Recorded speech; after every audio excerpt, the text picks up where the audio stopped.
టీఎస్1 ప్రేక్షకులు నమస్తే.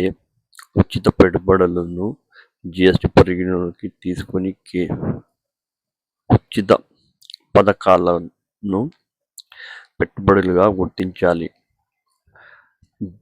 జీఎస్డీపీని పరిగణలోకి తీసుకొని కేంద్రం నిధులు ప్రత్యేకంగా గ్రాంట్ 71,000 కోట్లు ఇప్పించాలి.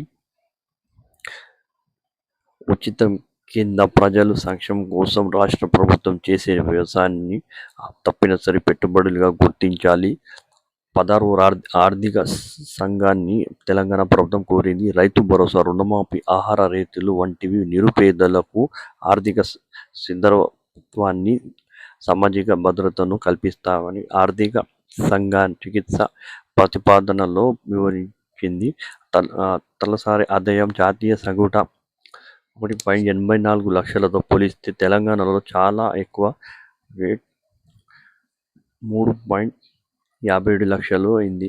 హైదరాబాద్ వంటి పట్టణాల కేంద్రాల్లో అభివృద్ధి ఎక్కువగా క్షుద్రస్థాయిమైంది. తలసరి ఆదాయంలో గ్రామీణ ప్రాంతాల్లో వెనుకబడి ఉన్నాయని పేర్కొంది. తెలంగాణ కొత్తగా చేపడుతున్న అభివృద్ధి ప్రాజెక్టులకు ప్రత్యేక గ్రాంట్ కింద 71,000 కోట్లు కేంద్రం నుంచి ఇప్పించాలని ఆర్థిక సంఘాన్ని కోరింది. వీటిలో ఫ్యూచర్ సిటీ అభివృద్ధి 13,000 కోట్లు, మిషన్ భగీరథ నిర్వహణకు 12,000 కోట్లు అని, మున్సిపాలిటీ భూగర్భ డ్రైనేజీల నిర్మాణానికి 7,000 కోట్లు, మూసీ రివర్ ఫ్రంట్ ప్రాజెక్టుకు 7,000 కోట్లు ఇవ్వాలని ప్రతిపాదన చేసింది. రాష్ట్ర ప్రభుత్వం తరపున సీఎం రేవంత్ రెడ్డి మంగళవారం ఆర్థిక సంఘం సభ్యులు ఎదుట ప్రజెంటేషన్ ఇచ్చారు. ఆర్థిక సంఘం వద్ద సీఎం వివిధ అంశాలు ప్రస్తావించడంతో పాటు పలు ప్రతిపాదనలు చేశారు.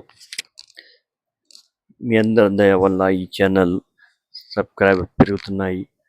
మరి ఇలాంటి న్యూస్ కోసం మీరు ఈ ఛానల్ని లైక్ చేయండి, షేర్ చేయండి, అందరినీ సబ్స్క్రైబ్ చేయండి కోరండి.